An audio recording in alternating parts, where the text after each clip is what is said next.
गुरुर्ब्रह्मा गुरुर्विष्णू गुरुर्देवो महेश्वरः गुरुस्साक्षात् परब्रह्म तस्मै श्री गुरवे नमः। तेवी मी जे जे बोले ते प्रभू तुमचे शिकविले, म्हणून अवधारी जो आपुले आपण देवा। श्री व्यासजी महाराज की जय।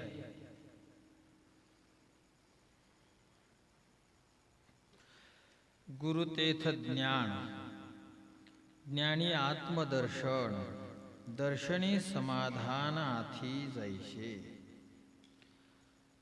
पूजनीय श्री ज्ञानोबा राय या प्रस्तुत ओवीच्या माध्यमातून गुरु आणि ज्ञान या दोघांचा परस्पर अविनाभाव संबंध कसा आहे हे प्रकट करतात। संबंधात तसे अनेक प्रकार पडतात, पण मूलतः एक विनाभाव आणि दुसरा अविनाभाव।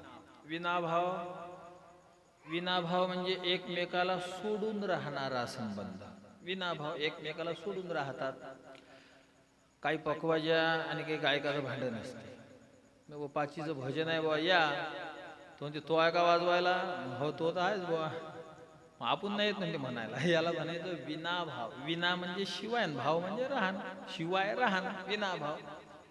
पण गायकाचा कसा तरी मेळ बसवला तर पकवाजा त्याचं घोंगडं घेऊन पाहिजे, याला विनाभाव म्हणतात। आणि अविनाभाव, अ म्हणजे नाही, विना म्हणजे शिवाय, भाव म्हणजे राहणं। ज्यांच्या शिवाय राहणंच नाही त्याला म्हणतात अविनाभाव संबंध। तर असा अविनाभाव संबंध काही शास्त्रीय आहेत, जसं पृथ्वी आणि गंधवत्व। तर हे तुम्हाला अनाकलनीय होईल, कळायला कठीण जाईल। त्यात तर 8:30ला सुरू झालं। हे सगळे विषय 7च्या आधी सरले तर जमत असतात, उशिरा कळत नसतात। शास्त्र हे उशिराचं नसतेच, भक्ती उशिराची असते, कथा उशिराची असते। तत्वज्ञान हे संध्याकाळी 7च्या पुढे गेलं वा बऱ्याचशा लोकांनी ते सांगण्याचा प्रयत्न केला म्हणून कीर्तन बिघडलं। कारण 7च्या पुढे तत्वज्ञान चालत नाही। कारण आम्हाला दुसरं, आम्ही म्हणतो ब्रह्मन माया, लोकांनी लावले डोकी घेणं। मग कीर्तनकार खाली येत येत आज कुठपर्यंत आले सर्वांना माहीतच आहे। तर हे 7च्या पुढे तत्वज्ञान सांगण्याचा हा परिणाम आहे। त्यामुळे मी तुम्हाला जास्त किचकटात नेत नाही। साधं अविनाभाव म्हणजे सोडून न राहणं, सोबतच राहणं।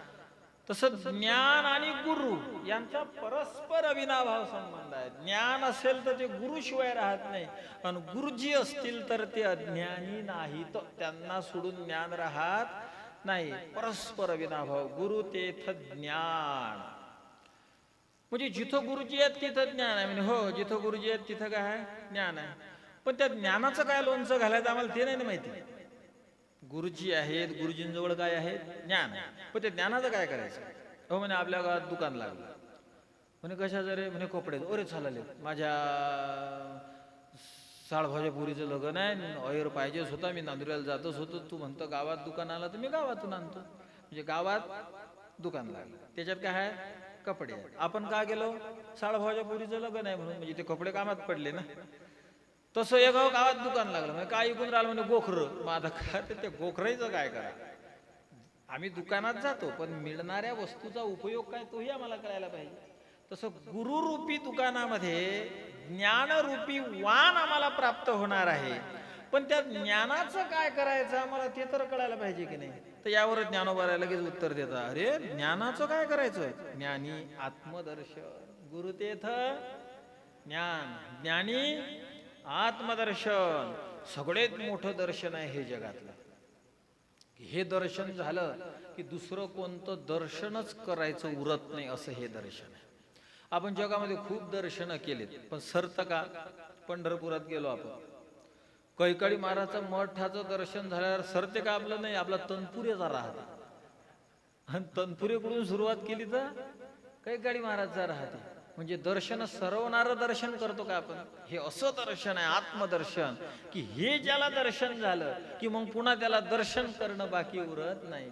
ज्ञानी आत्मदर्शन। पर ते झालं हो आत्मदर्शन, तर त्या दर्शनाचं काय करायचं ते तर आम्हाला कळायला पाहिजे। झालं आत्मदर्शन, दर्शनाचं काय करायचं? आता आलं आपल्या जवळ, पेटत पेटत जवळ पेटलं की मग मनुष्य चेततो. तुम्हाला काय पाहिजे? सगळ्यांना काय पाहिजे? ते म्हणे, "बुवा, काय नाही, पाऊस पाहिजे." का हो, तुम्हाला काय पाहिजे? जगाचा पाऊस आहे हो, पण ते रोग आला, मर रोग आला तुरीवर, तो नाही पाहिजे. ते नाही, हे तर लय वेगवेगळं पाहिजे. सगळ्यांना नेमकं काय पाहिजे? तर नेमकं या सगळ्याच्या माध्यमातून आम्हाला समाधान पाहिजे. काय पाहिजे? समाधान पाहिजे. पाऊस कशासाठी पाहिजे? पाऊस पडल्यानं पिकं चांगली होतात आणि ते पाहिले की आपलं काय होते?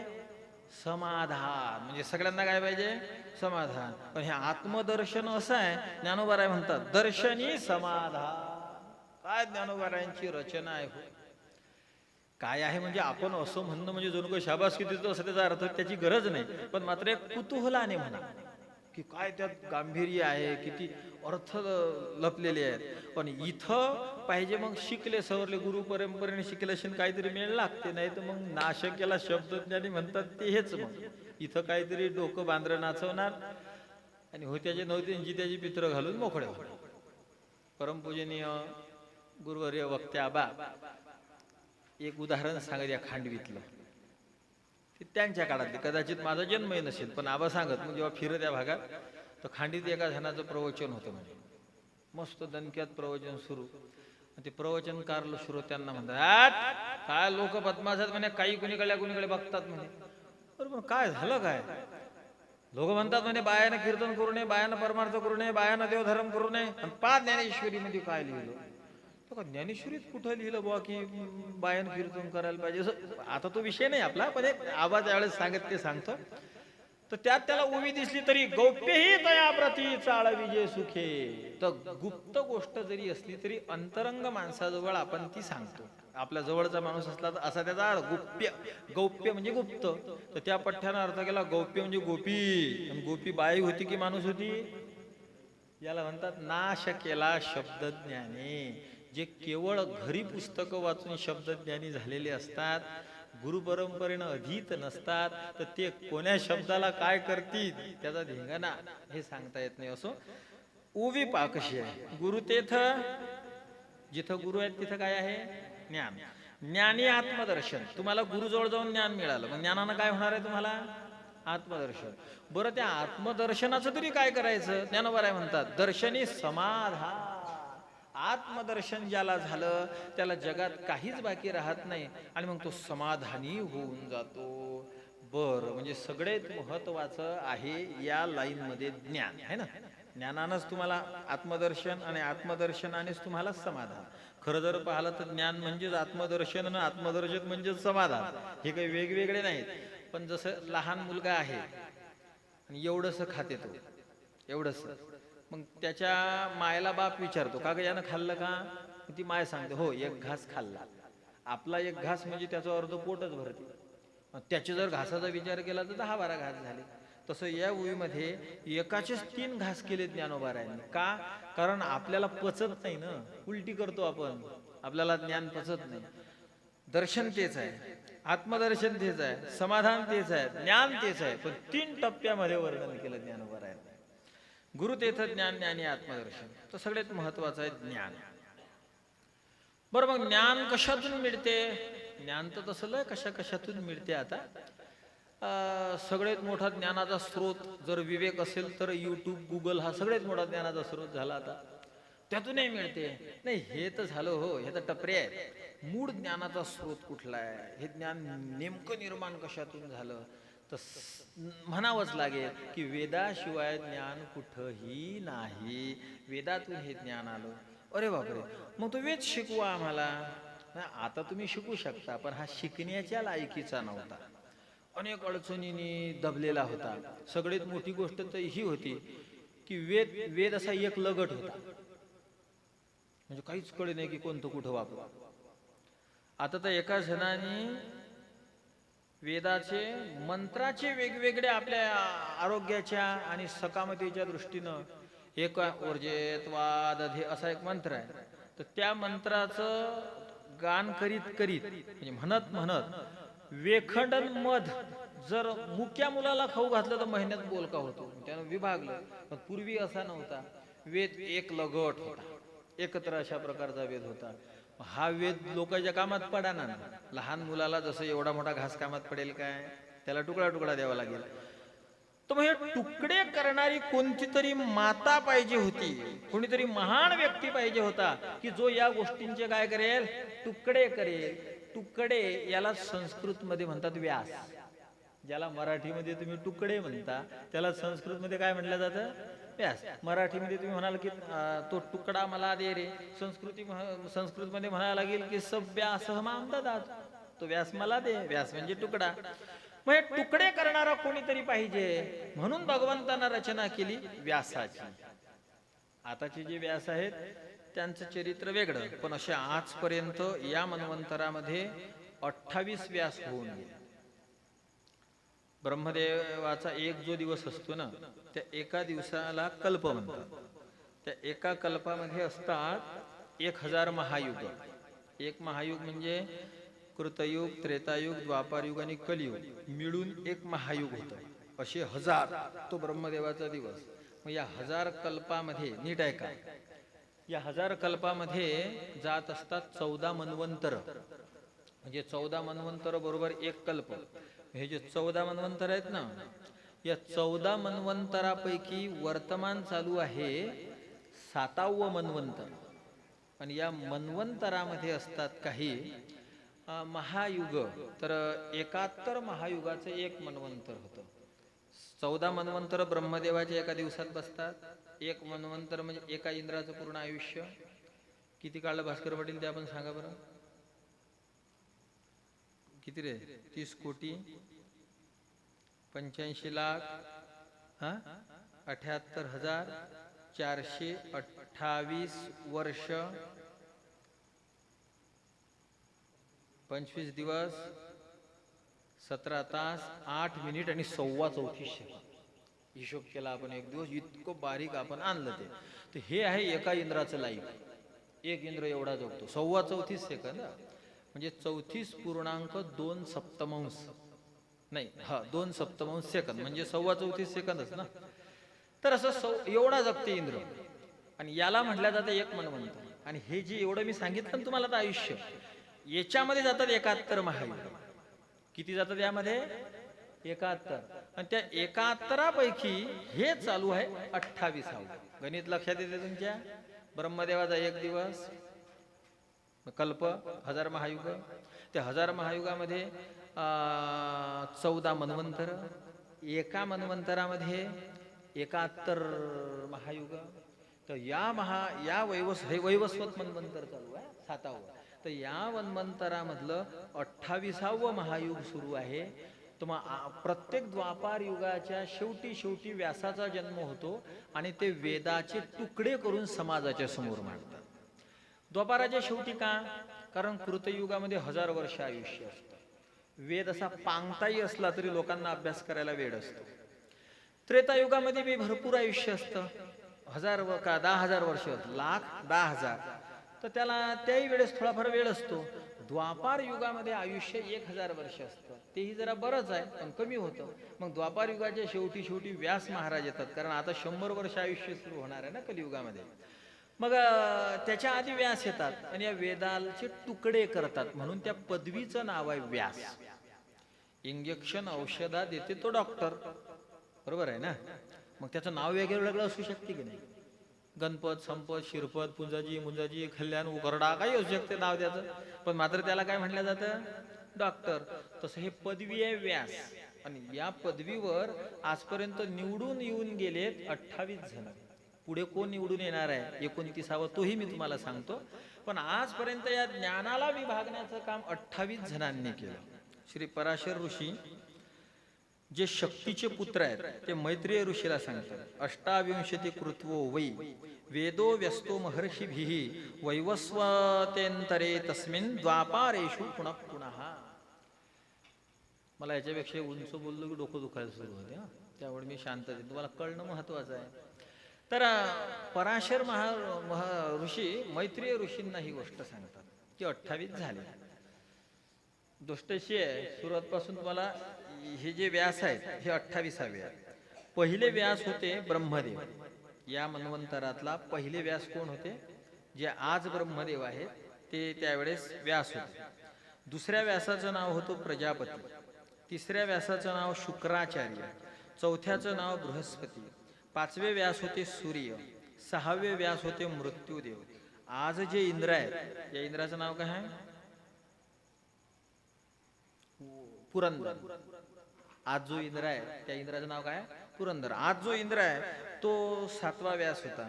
वशिष्ठ त्याच्यानंतरचे व्यास, त्यानंतरचे 9वे व्यास झाले सारस्वत, 10वे व्यास झाले त्रिधामा, 11वे व्यास झाले त्रिशिख, 12वे व्यास झाले भरद्वाज, 13वे व्यास झाले अंतरिक्ष, 14वे व्यास झाले वर्णी, 15वे व्यास झाले त्रयारुण, 16वे व्यास झाले धनंजय, 17वे क्रतुंजय, 18वे व्यास जय, 19वे भरद्वाज, 20वे गौतम, 21वे हर्यात्मा, 22वे व्यास झाले वाजश्रवामुनी, 23वे व्यास झाले तृणबिंदू, 24वे वृक्ष हे भृगुवंशातले होते, 25वे व्यास झाले शक्ती.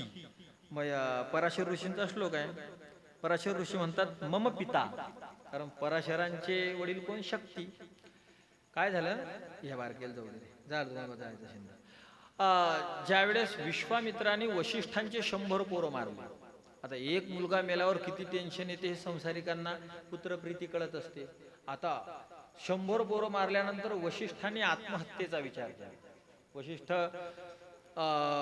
समुद्रात जाऊन उडी मारली. आता वशिष्ठांना समुद्र काय करणार आहे? वशिष्ठांना समुद्र काय करणार आहे? ते पाणी हलकं व्हायचं, वशिष्ठांनाच तरंग व्हायचं. डोंगरावरून उडी घेतली, ज्या दगडावर पडत त्याच्यावर स्पंज सारखे वशिष्ठ उडत. काही मृत्यू कोणाच माध्यमातून येईना. मग आता काय करावं? बसलेले असे, पण मागून वेदध्वनीचा आवाज आला. अग्नी मेढे पुरोहिते आवाज यायला लागला. अरे पाहतात कोण? मागून तर एक बाई येऊन राहिली जी शक्तीची पत्नी होती. पण हिचा तर बाईचा आवाज नाही, हा वेदाचा ध्वनी. का हा आवाज कसा आहे? पण हा पोटातून आवाज येऊन राहिला. तर शक्तीची पत्नी, तिच्या पोटामध्ये होते पराशर मुनी. कारण शक्ती तर यानं मारून टाकले होते विश्वामित्राजींनी शाप देऊन. शाप देऊन म्हणजे भस्मच केले होते. पण ते पराशर ऋषी, आणि ते पराशर ऋषी म्हणतात 25वे व्यास मम पिता, म्हणजे शक्ती हे 25वे व्यास होते. 26वे व्यास कोण होतो? अहम. पराशर म्हणतात 26वा व्यास मी स्वतः होतो.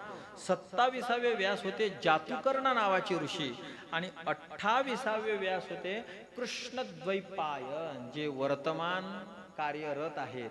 आणि पुढे पराशर म्हणतात भविष्ये द्वापरे चापी द्रोणीर्व्यासो भविष्यती व्यतिते मम पुत्रेस्मिन कृष्णद्वैपायनो मुनिही. आणि पुढचे व्यास कोण होणार आहेत? तर द्रोणाचार्याचा पोरगा जो अश्वत्थामा आहे तो 29वा व्यास, म्हणजे पुढच्या कल्पात नाही, पुढच्या मन्वंतरातही नाही. मन्वंतर तर हेच चालू आहे. पुढच्या फक्त महायुगात, चौथं 29वं या मन्वंतरातलं जे महायुग येईल हे 28वं आहे. म्हणून आरतीमध्ये शब्द आहे युगे 28, कारण 28व्या युगात विठ्ठल आले नाही इथं. पण पुढचं जे 29वं आहे त्याला मात्र अश्वत्थामा हे व्यास होणार. तर या व्यास महर्षींचा जन्म या दिवशी, म्हणून हिला गुरुपौर्णिमा, आणि दुसरं हिचं नाव आहे व्यास पौर्णिमा. पण हे कसं होते मग इथं आम्ही आमचं जमून घेत असतो यात. पण हे आमचा विषय नाही, हे फक्त व्यास महर्षींसाठी पौर्णिमा आहे. व्यास महर्षींचा हा उत्सव आहे. पण मग आता आम्हीही त्यांचीच पिलावड, त्यांचंच काम करत असल्यामुळे तळं राखणाऱ्याला पाणी का तो घरून नेणार आहे काय? तो त्यातलंच पिणार आहे की नाही? मग आता हे वेदाचं एवढं मोठं तळं पुरं तर नाही सांभाळल्या जात, पण कुठंतरी तर काय ना काही तर एखादा भाग तर सांभाळला जात. इकडून बकरी घुसू नये व त्याच्यामध्ये.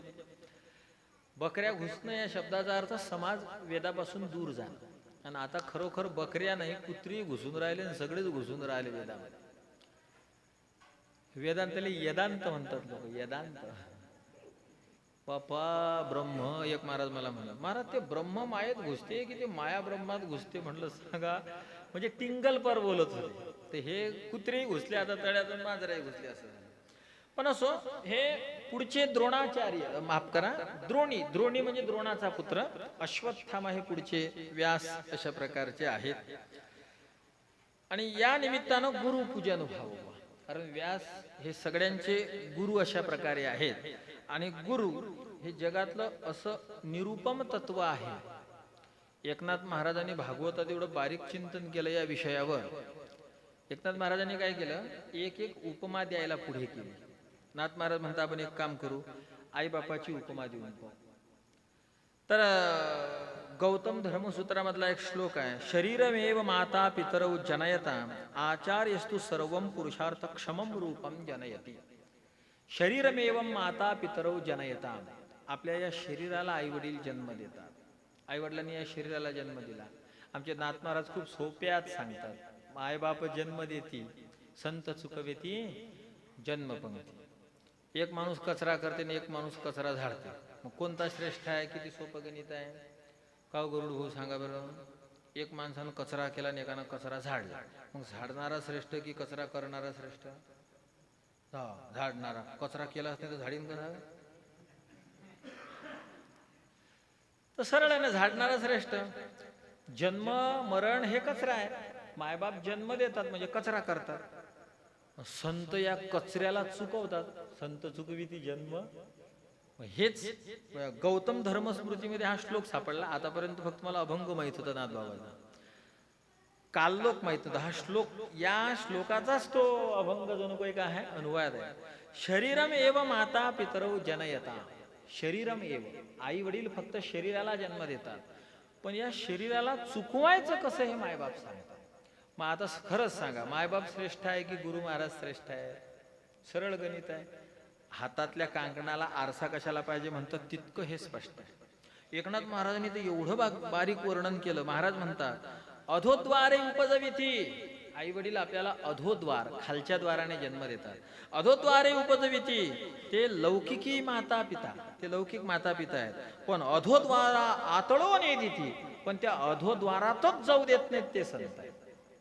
अधोद्वारा जगात आणणारे आई वडील आहेत, आणि त्या अधोद्वाराला चुकवणारे गुरु आहेत. मग आई वडील श्रेष्ठ की गुरु श्रेष्ठ? हे तुम्ही विचार करा. नाथ महाराज म्हणतात, मी नाही सांगत. पुढची उभी नाथबाबा म्हणतात, गुरु म्हणो माता पिता. काही अडचण नाही.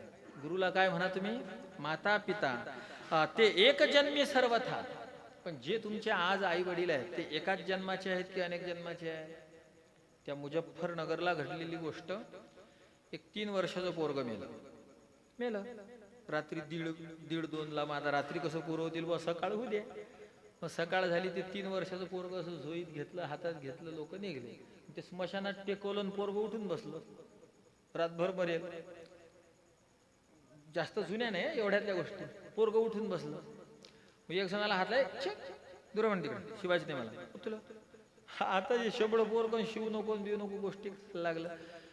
तर त्याला काय झालं, तो जिवंत झाला पुन्हा, आणि त्याच्या मागच्या जन्मात मृत्यू नसताना त्याला यमाने मारला. तो होता ब्राह्मण कुळात. आणि यमाला कळालं की हा चुकून मारला आपण. हे यमाला कळालं 5व्या-6व्या वर्षी. त्यानं पुन्हा तो प्राण वापस पाठवला, तर या शरीरात त्याला घालून. हे होतं जाटाच्या घरी जन्माला येईल पोरग, पण ते ब्राह्मणाचा आत्मा त्याच्यात आला.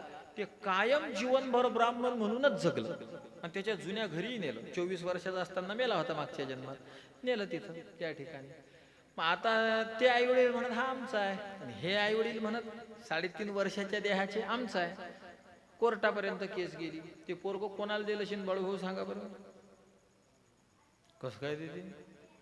शरीराला जन्म तर येईना दिला की नाही. आता तो ब्राह्मणाचा आत्मा आहे. आत्मान बित्मान ह्या गोष्टी कुठं कायद्या कानूनला समजून राहिले, याला दिलं. म्हणजे मायबाप हे मायबाप असतात आपले, पण ज्या देहाला त्यांनी जन्म दिला त्या देहाशी आपला संबंध जोपर्यंत आहे तोपर्यंतच ते मायबाप आहेत. या देहातून हा आत्मा निघून गेला, या देहाशी संपर्क आहे तोपर्यंत ही माझी आई आहे. आणि हा आत्मा जर दुसऱ्या शरीरात गेला तर या आईचं काय चालणार आहे तिथं? म्हणजे हे जे माता पिता आहेत यांना तुम्ही संतांसारखं जर म्हटलं तर नाथ महाराज म्हणतात, एक जन्मीचे माता पिता पण संत जाणावे सनातन पिता. पण संत तुमचे एका जन्माचे मायबाप नाहीत ना. संत तुमचे गुरु म्हणून माता पिता, ते एक जन्मी सर्वथा, एकाच जन्माचे आई वडील आहेत. पण हा सनातन तत्वता जानपा वस्तुता मायबाप. पण संत मात्र, तुम्ही कुत्रे होते त्यावेळेस ते तुमचे मायबाप होते, तुम्ही मांजर होते त्यावेळेस तुमचे मायबाप होते, आजही ते संत तुमचे मायबाप आहेत. उद्याही तुम्ही कुत्रे मांजर काय रानडुक्कर झाले तरी संत तुमचे कोण आहेत? म्हणजे हे आई वडील. बरं, जेवढे देह घेतले त्याचे आई वडील एक आहेत का? नाही, पण सनातन पिता संत तुमचे कायम आहेत. मग आई वडिलांसारखं संतांना म्हणता येईल का, गुरुला म्हणता येईल का? पुढे म्हणतात बुवा असू द्या, खरंच मायबापासारखं नाही म्हणतायत, पण आम्ही आमच्या गुरुजींना कुळदेवतेची उपमा देतो. हे तर आता जमलं की नाही, किती मोठी देवता किती मोठी असते, नाथबाबा वर्णन करतात. गुरु ते म्हणो कुळदेवता, तिची कुळकर्मीचे देवता पूज्यता, हा सर्व कामी अकरता, पूज्य सर्वथा सर्वार्थी. गुरु ते म्हणो कुळदेवता. कुलदेवता असतात, आमची कानोड माता आहे, तुमची काही असेल, कोणाची भवानी, कोणाचा खंडोबा, कोणाचं काही, कुळदेवता आहे ना, मग गुरुला कुळदेवता म्हणा, चालते. म्हणजे काय करावं लागते? पूज्य तिची कुळकर्मीची पूज्यता. कुळदेवतेची पूजा कशाने होते? कुळाचार केल्या. तुम्ही बाकीचा बाहेरचा आचार करा की नका करू, पण तुम्ही कुळाचे जे आचार आहेत तुमचे परंपरेनं तसं वागले की त्या कुळदेवतेची पूजा होते. पण गुरु ही देवता अशी आहे की हिची कर्माने पूजाच केली जात नाही, अकर्मेची पूजा येची. या गुरुची पूजा अकर्माने केली जाते. ज्या कुळदेवतेसाठी कर्म लागते, म्हणजे कर्माच्या सापेक्ष देवता आहे, पण या गुरुच्या पूजनाला मात्र कोणत्याच प्रकारचं कर्म पुरं ठरत नाही. त्यामुळे कर्मातीत देवता कुलदेवतेच्या पुढेही गुरुजी आहे. बरं, एक काम करा आता, सगळ्यात मोठी उपमा. कोणी जर साहित्याचा ज्ञाता असेल तर त्यानं याच्यापेक्षा मोठा आणून दाखवा आम्हाला, मग आम्ही त्याला मोठं समजू. गुरु ते ब्रह्म म्हणविता. आता आहे का ब्रह्मापेक्षा मोठं कोण? बृहत्तत्वात व्यापकत्वात ब्रह्म इति उच्यते. व्यापक असल्यामुळे त्याला ब्रह्म म्हणतात. गुरुला ब्रह्म म्हणा, गुरु ब्रह्म दोन्ही समान, हेही उपमा किंचित न्यून. हेही नाथबाबा म्हणतात कमीच पडली. गुरु वाक्ये ब्रह्मा ब्रह्मप. अरे ब्रह्माला ब्रह्म म्हणावं हे कोण शिकवलं? ब्रह्माच्या ठिकाणी ब्रह्मता आणली कोण? सद्गुरु वाक्याने ब्रह्मता आली. ज्या ब्रह्माला ब्रह्मत्व गुरुजी आणतात ते जर ब्रह्माचे जनिते ठरले तर मग त्यांना तुम्ही ब्रह्माच्या लेवलला कसं समजता? मग शेवटी नाथ महाराज म्हणतात जेवढ्या उपमा आहेत ती एकही उपमा इथं चालत नाही. त्यामुळे कोणतीच उपमा देऊ नका. गुरु हे निरुपम तत्व आहे. तुम्हाला आठवते पा, एकदा आपण बोलून गेलो होतो, ज्या वेळेस उपमा दिल्या जात नाहीत, एखादा ठावा आणला आणि गात जर त्यात बसत नसलं तर काय करतात गणेश भाऊ? मग शिलतात. बरोबर आहे, शिल्प्या पाडतात. पण एखादं गात बारीक पडलं, ठाव्याचं छिद्र मोठं आहे, आता काय करतात? सोपं आहे ना, पाचार लावतात. तर तसं गुरुजींना उपमा देण्यासाठी ज्ञानोबारायांनी कुठं शिल्लन कुठं पाचरा लावला. आहे तशी वस्तू गुरुच्या उपमेला पुरत नाही. एक तर शिला लागेल, नाही तर पाचवर बसवा लागेल, पण मात्र उपमेला कोणीच पुरत नाही. कुठं आहे ते उपमा भास्कर पाटील? पसाय दाना सांगा. चंद्रमेजे लांछन मार्तंडजे तापहीन, ते सदाई सज्जन सोयरे होतो. पुढे काय नाही ना, आधीपासूनची ओळी पहा. म्हणा पसाय दाना, मी सांगतो तुम्हाला. आता विश्वात्मके देवे ने वागयज्ञ दोषावे, दोषो निमज द्यावे. जे खळांची व्यंकटी सांडो, तया सत्कर्मी रती वाढो. भूता परस्परे जडो मैत्री, दुरितांचे तिमिर जावो. विश्वस्वधर्म सूर्य पाहो, जो जे वांछील तो ते लावो. प्राणीजात वर्षात सकळ मंगडी, ईश्वर निष्ठांची मांदियाडी. अनवरत भूमंडळी भेट तू तया भूता. कल्पधावस चला कल्पतरूचे आरव. का हो संत कसे आहेत? म्हणे कल्पतरू आहेत ना. कल्पतरू तर काही बी, फक्त मागायचं देर आहे. कल्पतरूचं झाड आणि त्याच्या खाली जर तुम्ही रामभाऊ बसले आणि तुम्ही जर म्हटलं कांद्याचे भजे येतील की नाही? तो कल्पतरू आहे ना. उलट कांद्याचे भजे मागणारा पागल आहे. तिथं काहीही तुम्ही जर म्हटलं इथं गुलाबजाम गुलाबजाम, सोन्याच्या भांड्यात पाणी सोन्याच्या भांड्यात पाणी, आणि तुम्ही जर म्हटलं इथं भूत आला तर भूतही येते, यानं मला खाल्लं तर खाऊ नाही टाकते. त्याला काय एवढी अक्कल नाही ना. फक्त कल्पतरू तळवटी फळे येते मागितली. जे तुम्ही मागणार ते तुम्हाला मिळणार. कल्पतरू आहेत का हो संत? इच्छित फळ देतात काय? पण हे उपमा कमी पडली. कमी पडली की काय लावत असतात गणेश भाऊ? पाचर. आमच्या ज्ञानोबारायांनी दिली एक पाचर लावून, एक शब्द टाकला, चला चला. हे पाचर आहे, चला चला कल्पतरूचे. कल्पतरूचं झाड चालत नाही, एका ठिकाणी राहते, पण संत रूपी कल्पतरू असे आहे, चालते कल्पतरू आहे, ही पाचर दिली. तुमचा कल्पतरू एका ठिकाणचा आहे, पण आमचे कल्पतरू मात्र आज इथं कीर्तन करतात, तर उद्या आंध्रात करतात, तर उद्या बिंद्रात करतात. हे कल्पतरू चालणारे कल्पतरू आहे. चला, कल्पतरूचे आरव पुढे काय, चंद्रमेजे अलांछन. अरे बापरे, चंद्र शीतळ असतो, शांत असतो. मग सद्गुरूही तसे शीतळ शांत आहेत का? म्हणे हो. चला कल्पतरूच्या पुढे काय रे, चला कल्पतरूचे आरव. चेतना चिंतामणीचे गाव. चिंतामणी, चिंतामणी कळते का तुम्हाला? चिंतामणी हा एक दगड आहे, पाषाण, की तो दगड जर हातात असेल आणि आपण काहीही मागितलं तर तो चिंतामणी तुम्हाला देतो. पण ह्या चिंतामणीच्या स्वर्गामध्ये रामभाऊ सडकाय, म्हणजे आपल्या इथं डांबर आहे की नाही, तर तसं स्वर्गामध्ये डांबर नाही वापरत सडक करायला. तिथं काय वापरतात? हा, हे आता डांबर दिसायला लागलं अडीकडे, नाही तसं वरवरच असे फक्त, पण आता जरा दिसून राहिलं. तर चिंतामणी आहे, जसं चिंतामणीचा दगड हातात आहे, काही मागितलं की देते. पण चिंतामणी दगड आहे ना, तो चिंतामणीचा दगड जर प्रमोद पाटला डोक्षात मारला तर रगत निघीन की नाही? म्हणजे त्या दगडाला अक्कल आहे काय? तो जड आहे की चेतन आहे? म्हणजे चिंतामणी म्हणावं संतांना तर चिंतामणीला अक्कल नाही, ती चेतन नाही, जड आहे, तो दगड आहे. मग का हो, संतही तसेच आहेत का? जड दगडासारखे. गोंधळ झाला, उपमा पुरली नाही. दिली पाचर आमच्या ज्ञानोबारांनी, चेतना. बस, चेतना पाचर आहे. चिंतामणी तर म्हणायचंच आपल्याला, चेतना हा चिंतामणी आहे, पण चेतन चिंतामणी आहे, चेतन आहे. तो चिंतामणी जड आहे, पण हा चिंतामणी कसा आहे? चेतन आहे. चेतना चिंतामणी ते गा बोलते जे अर्णव पियुषांचे. अर्णव, अर्णव म्हणजे समुद्र. अर्णव म्हणजे काय? समुद्र. म्हणजे का संत कसे आहेत? समुद्रासारखे अगाध आहेत. कसे आहेत? अगाध आहेत. अरे वा, मस्त जमलं, एकदम बढिया. समुद्रासारखे अगाध आहेत. हा, म्हणजे खारट बी असते. समुद्र कसा आहे? समुद्र कसा आहे? खारट आहे. मग याचा अर्थ समुद्र जर खारट आहे तर मग संत सुद्धा खारट असतील. पण आमचे ज्ञानोबारायांची रचना पहा, इथं तो 2 पाचरा लावल्या. काही काही गाताले 2 बी पाचरा लावा लागतात की नाही गणेश? आता ते पाचरा लावायचा कार्यक्रम आपण गणेश भाऊकडेच केल्यामुळे तो पुरा विषय तिथंच करून टाकू मग आपण. तर पाचर एका पाचरीनं होत नाही, तर कधी कधी 2 पाचरा लावा लागतात. इथं 2 पाचरा लावल्या ज्ञानोबारायांनी. ज्ञानोबारा म्हणतात बोलते आणि पियुषांचे. पियुष कळते ना तुम्हाला? पियुष म्हणजे अमृत. पियुष म्हणजे अमृत. त्या अमरावतीकडे एक बुडी होती, धोरे महाराजांना सांगितलं आम्हाला. एक गेला विचारायला, म्हणे आजी पियुष कुठं आहे? आजी म्हणे फ्यूज गेला म्हणे वावरात. ते पियुषला ते फ्यूज बनत जाय. तर बा फ्यूज वावरात कसा फ्यूज उडत असते बा, असं गेला कसा काय? तर पियुष म्हणजे अमृत. बोलते आणि पियुषांचे. बोलते हे संत समुद्र आहेत, पण बोलते आहेत. समुद्र बोलतो का? नाही. पण आमच्या ज्ञानोबारांनी पाचर दिली. आमचे संत त्या समुद्रासारखे स्थिर नाहीत, बोलणारे आहेत. आणि तुमचा समुद्र कसा आहे हो?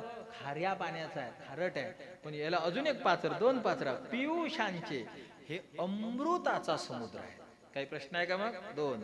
आता इथं दिल्या पाचरा. पण कधी कधी गात मोठं ठावा लहान झाला की काय करावं लागते गणेश भाऊ? मग तासा लागते. काय करावं लागते रायपूर भाऊ? तासा लागते. पुढच्या ओळीमध्ये ज्ञानोबारांनी वासलान घेतला होता, तासनं सुरू केलं. म्हणा, चंद्रमेजे मार्तंडजे तापहीन ते सर्वाई सदा सज्जन सोय. चंद्रमेजे अलांछन. म्हणे का संत कसे आहेत? म्हणे चंद्रासारखे आहेत. अरे बापरे, शीतळ, एकदम बढिया, सुंदर. चंद्रासारखे. चंद्र दिसायला सुद्धा सुंदर आहे, शीतल आहे. मग तुमचे संत असे चंद्रासारखे शीतल आहेत? हो. बरं बरं बरं. पण का मग चंद्राला डाग आहे तर तुमच्या साधूले काही डाग बिग असतील? चंद्राला डाग आहे की नाही? लेखाची उपमा मस्त झालती हो. चंद्र शीतळ आहे, संत शीतळ आहे. चंद्र छान आहे ज्ञानदानाच्या दृष्टीने, संतही ज्ञानदानाच्या दृष्टीने छान आहे. जमली होती उपमा. पण त्या चंद्रामध्ये एक धूप निघलं. धूप निघलं की काय करायला लागेल? तासा लागेल. मग आमच्या ज्ञानोबारांनी लगेच वासला घेतला आणि टाकला. चंद्रमेजे. पण लगेच काय म्हणतात पुढे? अलांछन. लांछन नाही, अलांछन. तासला काढला तो. आणि मार्तंड जे तापहीन. का संत कसे आहेत? म्हणे सूर्यासारखे तेजस्वी आहे. सूर्य जसा ज्ञानाने तेजस्वी आहे, प्रकाशाने तेजस्वी आहे, तसं आमचे गुरुजी, आमचे संत हे ज्ञानाने तेजस्वी आहे. असं सूर्य लेखाचा कळका मारते बुवा. मग संतही कळका चिरळ मारते की नाही दुपारी ऊन, कळका म्हणजे चिरळ म्हणतो आपण, लय चिरळ मारून राहायला म्हणतात. तर सूर्य जसा कडका मारतो, चिरळ मारतो, मग संत तसे असतील. आमच्या ज्ञानोबारांनी तिथेही वासला घेतला हातात, मारतंडाचे पण ताप ही ना, ताप नाही, म्हणून अशा उपमा. याच्यातून काय सिद्ध झालं? सरळ सरळ अर्थ हा आहे की संतांना उपमा द्यावी देता येत नाही म्हणून ऍडजस्टमेंट आहे. तुम्ही समजा आले पाठाला, तुमचे 2 डोळे तुम्ही घरी ठेवले आणि इथं काही तुम्हाला दिसा. आता मी झालो 4 डोळ्याचा, तर चष्मा तुम्ही घरी ठेवला आणि इथं तुम्हाला वाचता येईल. मग तुम्ही दुसऱ्याला उसना घेता की नाही? मग उसना का घेतला? तुमच्याजवळ नाही म्हणूनच की नाही? ह्या उपमा ऍडजस्ट का करा लागून राहिल्या? प्रत्यक्ष एकदम स्पष्ट एकही उपमा बसत नाही साधू संतांना, म्हणून अशा उपमा. असो, तर गुरुतत्व हे खूप वेगळं आहे, अनाकलनीय अनिर्वचनीय तत्व आहे. ज्याने आपल्या जीवनामध्ये गुरु केला, सद्गुरु केला, श्री गुरुला जो शरण गेला, त्याला जीवनात स्वतःला काहीच विचार नाही, फक्त जे साधना दिली गुरुजीनं तेवढं म्हणत राहायचं, बाकीचं टेन्शन घ्यायचं नाही. त्या गुरुनं नाही घेतलं तर देव घेते. आणि तुमचा गुरु जर टेन्शन घेणारा नसला तर तुम्ही त्याची निंदा करू नका, नाही तर मग गुरुच करू नका. सगळे लोक एखाद्याच्या हातून माल टाकायला लागले की सगळेच टाकत आहेत, आणि मग 4 दिवसांना काही दिसलं की त्या गुरुजीची निंदा करत येतात. असं नाही चालत. जर तुम्हाला श्रद्धा कोणावर निर्माण होत नसेल तर मेरुतंत्र वर्णन करते की तुम्ही गुरुच करू नका, आम्ही सांगतो त्या पद्धतीनं तुम्ही वागा. आणि ज्यावेळेस तुमची कोणा एखाद्या व्यक्तीवर श्रद्धा बसेल मग त्यावेळेस माळ घाला. पण तोपर्यंत उगाच माळ घालून निंदा करत बसायचं नाही, नान सोडून द्यायचा, भेटणं घाटणं कमी करायचं, पण निंदा नाही झाली. मेरुतंत्रकार म्हणतात, पहा तुम्ही ऐका, कोणाला जर कोणावर प्रेम नाही बसलं तर या पद्धतीने वागायचं. शुक्ल पक्षे त्रयोदश्याम चंद्र तारा बलान्विती. शुक्ल पक्ष त्रयोदश्याम, शुक्ल पक्षातली त्रयोदशी पाहायची. शुक्ल पक्षाम त्रयोदश्याम चंद्र तारा बलान्विती. चंद्रबळ, चंद्रबळ कळते ना तुम्हाला? 4, 8, 12 सोडून चंद्र असला म्हणजे चंद्रबळ आहे तुम्हाला, असा त्याचा अर्थ होतो. चंद्रबळ, ताराबळ पाहायचं. गत्वा दक्षिणामूर्ते, हे महादेवाच्या मंदिरात जायचं, नाहीतर सन्निधौ पूजयेच्छतम कलशम स्थापनम कृत्वा तदग्रेच परीक्षिपेत. नाहीतर गोमातेला समोर घ्यायचं, नाहीतर महादेवाच्या मंदिरात जायचं, त्रयोदशीचा दिवस पाहायचा, कळस वगैरे टाकायचा. तालपत्रे, तालपत्र तुम्हाला समजते का? आता तुम्हाला ते प्रयोगातल्या गोष्टी आहेत काही, त्या नाही करते, हे तंत्रातला श्लोक आहे ना, त्यामुळे तुमच्या लक्षात नाही येणार. मी तालपत्र पाहिलं, भोजपत्र पाहिलं काशीला असताना, तर तालपत्र घ्यायचं आणि त्या तालपत्र नसेल भोजपत्र घ्यायचं, आणि त्यावर आपल्याला ज्या देवाच्या नावाचा मंत्र आवडतो तो मंत्र लिहायचा त्या तालपत्रावर. तालपत्रे लिखित्वाथ मंत्रम देवंच पूजे, त्या तालपत्रावर लिहिलेल्या मंत्राची पूजा करायची. आणि तो मंत्र ज्या देवाचा आहे त्या देवाची प्रतिमा पुढे ठेवायची, फोटो, त्या देवाची त्या मंत्राची पूजा करायची. देव गुरुरीती ध्यात्वा, त्या मंत्रात ज्या देवाचा आहे तो देवच गुरु आहे अशा पद्धतीनं ध्यान करून मंत्रम व्यक्तम च वाचये, आणि मंत्र व्यक्त रूपाने म्हणायचा. जसं राम आहे, अष्टोत्तर शतम चैव मंत्र ग्रहण मुच्यते, 108 वेळेस तो मंत्र म्हणायचा, राम राम राम राम राम राम राम. आणि असं समजायचं, एतत् तत्वम समाख्यातम गोप्यम मातरी चारवत, आणि हे तुम्हाला गुरुजींनीच मंत्र दिला असं भावना करायची. गुरौ लोभादयो दोषस तस्माद उद्विजते जनः. आणि अशा पद्धतीने मंत्र ग्रहण करून जोपर्यंत तुम्हाला योग्य व्यक्ती मिळत नाही की तुमच्या श्रद्धेला ही व्यक्ती लायक आहे, यांच्यावर माझं प्रेम बसलं, यांच्या सानिध्यात मला करमतं रमतं, यांचं नाव घेतलं, यांच्या गोष्टी ऐकल्या की माझ्या मनाला बरं वाटतं, असं ज्या दिवशी वाटन तुम्हाला, मग त्या दिवशी तोच मंत्र, दुसरा मंत्र नाही, तोच मंत्र त्यांच्याकडून उजळून घ्यायचा. उद्विजेत जना, उद्विजेत म्हणजे उजळवायचा. त्या गुरुजींना म्हणायचं की हे बघा मला रामनाम आवडते, हे घ्या म्हणा बरं तुम्ही, आणि मला हाच मंत्र द्या. त्यावेळेस मी तुमचा चेला होतो. त्यांच्या हातून माल घालून घ्यायची आणि त्यांनी राम म्हणायचं ना, आपण मागे राम म्हणायचं जेव्हा श्रद्धा बसेल. आणि नाही बसली तर बाप हो तसेच मरा, पण फुकट कुटत कुटत मरू नका, निंदा करू नका. थोडा तसंच राहायचं, निगुर राहायचं. या पद्धतीनं तुम्ही तो उपदेश करून घ्यायचा. पण मात्र, आणि खरं सांगू काय, तुमची साधना होऊन तुम्ही जर पक्व झाले तर तुमची व्यवस्था कुठेही करतात भगवंत. मी तुम्हाला काही नावं सांगतो पहा. जनार्दन स्वामी नाथबाबाचे गुरु, हे गुरु करायला गेले नाही कुठे, दत्तात्रेयांनी येऊन अनुग्रह केला. मग योग्य व्हा. पाळाला आंबा आला की पोपटाला पत्रिका पाठवायला लागते काय? हरिभक्त परायण पोपट महाराज, आम्ही आता पहाडाला आलेलो आहोत, तुम्ही येण्याची कृपा करावी. मग त्यांचा ॲड्रेस, जिल्हा जंगल, तालुका झाड, पत्ता फांदी, असं काही पत्र पाठवलं जाते का त्यांना? तो पोपट आपोआप येतो. तसं तुम्ही साधना करत राहा घरच्या घरी. कोण्याही एखाद्या त्या मंत्र ज्या देवाचा आहे त्या देवालाच गुरु माना आणि करत राहा. तुमची योग्यता जशी होईल तसा व्यक्ती तुमच्याकडे येईल. जनार्दन स्वामींनी गुरु केलं नाही, दत्तात्रय भगवान आपोआप आले. दासोपंतांनी गुरु केलं नाही, दत्तात्रय भगवान त्यांच्याकडे आपोआप आले. नारायण महाराज जालवणकर पंढरपुरात फड आहे, त्यांनी गुरु केलं नाही, दत्तात्रय भगवान त्यांच्याकडे आले. वासुदेवानंद सरस्वती दत्तात्रय भगवान त्यांच्याकडे आपोआप आले. नारायण महाराज केडगावकर फड आहे, तिथे कीर्तन केले जातात, यांच्याकडे दत्तात्रय भगवान आपोआप अशा प्रकारे आले. पुरोहित स्वामी रामदास स्वामीच्या काळातले, ते दत्तात्रयांकडे गेले नाही किंवा कोणाला गुरु केलं नाही, दत्तात्रय भगवान त्यांच्याकडे आपोआप आले. अजून तुम्हाला उदाहरण देतो. रामदास स्वामींचे गुरुजी प्रत्यक्ष प्रभू रामचंद्र आहेत, आपोआप प्रभू रामचंद्र त्यांच्याकडे आले. रामकृष्ण परमहंस यांच्याकडे आपोआप कालिका माता आल्या आणि त्यांना मंत्राचा स्वनामाचा उपदेश करून त्यांना त्यांचं गुरुपद अशा प्रकारे भूषवलं. आणि अजून सांगतो तुम्हाला, तुकोबारायांचे गुरु परंपरेतले राघव चैतन्य, केशव चैतन्य सांगितले नाम, तर राघव चैतन्यांचे गुरुजी व्यास महाराज आहे.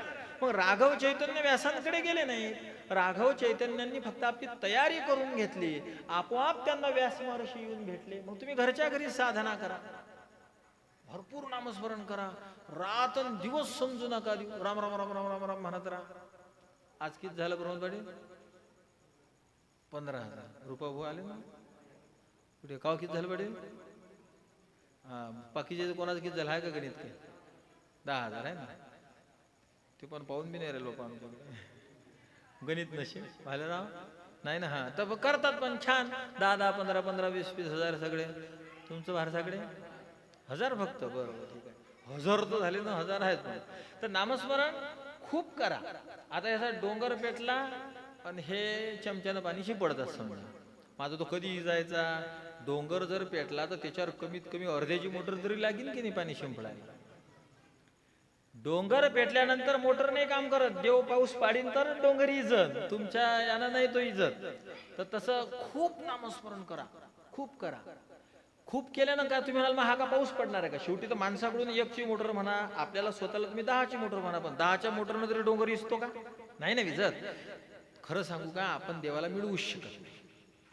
मी नेहमी म्हणत असतो का, लोक म्हणतात आई वडिलाचे उपकार फेडा, आई वडिलाचे उपकार. आई वडिलाचे उपकार बिपकार फेडल्या नसतात जात. किती काही सेवा करा तुम्ही आईची, तुम्ही रात्रभर जागून सेवा करा, दिवसभर जागून सेवा करा, पार अंगावरची चांबडी काढली ना आईला चप्पल शिवली, ते चांबडी कोण दिली? मग हे तर असं झालं. एर वैष्णव इकडे इकडे अरे नाही इकडे, इथं खाली बस, गुडघ्या इकडे, पुढे टोपी पाहिजे तुला? मध्ये त्याच्यात डोक्यातली काढली त्यालाच दिली. तर ज्या चांबड्याची तुम्ही आई वडिलांना चप्पल शिवणार आहात ते चांबडी कोण दिली? त्याच आई वडिलांनी दिली. म्हणजे तुम्ही चांबडीची चप्पल शिवूनही आई वडिलांचे उपकार फेडू नाही शकत. मग आई वडिलांचे उपकार जर फेडूच शकत नाही तर मग आई वडिलांची सेवा का करायची? नीट आहे का? आता पुढचं बोलतो मी तुमच्याशी. हा, तर आई वडिलांचे उपकार फेडण्यासाठी आई वडिलांची सेवा नसतात करत, ते कर्ज माफ होण्यासाठी आई वडिलांची सेवा करत असतात. कारण फेडणं हा जसा एक मार्ग आहे, तसा माफ होणं हाही एक काय आहे. आई वडील प्रसन्न झाले म्हणजे तो कर्ज माफ होत असते, ते फिटत नसते. ते आजपर्यंत कोणच मायबाबाचं कर्ज बिर्ज काही फेडलेलं नाही, त्या भ्रमात राहू नका. देवही मायबाबाचं कर्ज नाही फेडू शकत. फक्त ते काय होते दिनेश महाराज, माफ होते, माफ. तुम्ही जर आई वडिलांची सेवा केली तर ते काय होईल, तुम्हाला कर्ज माफ होईल, फिटणार नसते. आणि ते माफ कधी होते? आईने म्हणलं अरे वा माझा पोरगा ना खरा मस्त आहे गड्या आणि असा पोरगा पाहिजे, झालं माफ. बापानं म्हणलं वा याला म्हणतात पोरगा, झालं माफ. फिटत नसते ते. जसं ते फिटत नसते, माफ होत असते, हा मार्ग आहे. तसं तुम्ही कितीही नामस्मरण केलं तरी देवाला ते कर्जबाजारी बनवेल असं काही नसतं, ते शक्य नसतं. फक्त देव प्रसन्न होते इतकं करा. मग तुम्ही जर झोपले नाही, 2-2 वाजेपर्यंत नामस्मरण केलं, अरे माझ्यासाठी हा जागा राहते म्हणून देव खुश होते. तुमचं नामस्मरण थोडी तेवढं झालं. एक दादू नावाचे संत होते, त्यांनी 2 खरब भगवंताचं नाव जपलं. किती किती किती किती तुम्हाला 2 खरब कळते ना, नाही काय? एकक, दशक, शतक, हजार, 10,000, लक्ष, दशलक्ष, कोटी, 10 कोटी. खर्व म्हणजे खरब. कोटी, दशकोटीच्या पुढे खरब म्हणजे 100 कोटी म्हणजे 1 खरब. नाही लय केलं तरी 100 खरब नामस्मरण केलं. किती केलं? आणि ते शेवटी रडायला लागले मरत असताना. इथं तर आमचं 1-2 कोटी झालं की आम्हाला खुश. आता 10-15 हजारावर आपण गोड घेत नाही समजा, पण त्याचं 100 खरब झाल्यावर ते कसे असतील? ते रडायला लागले. का रडता? म्हणजे मला जसं घ्यायला पाहिजे तसं देवाचं नाव घेतल्या गेलं नाही म्हणून टेन्शन. आपलं कसं व्हायचं 4 अन् 2 कोटीवर? असं मला सांगायचं हे आहे की फक्त देव खुश व्हावा असं नामस्मरण करा, आपोआप देव येतात. राघव चैतन्यांना व्यास महर्षींनी उपदेश केला आणि आपला चेला अशा प्रकारे बनवलं.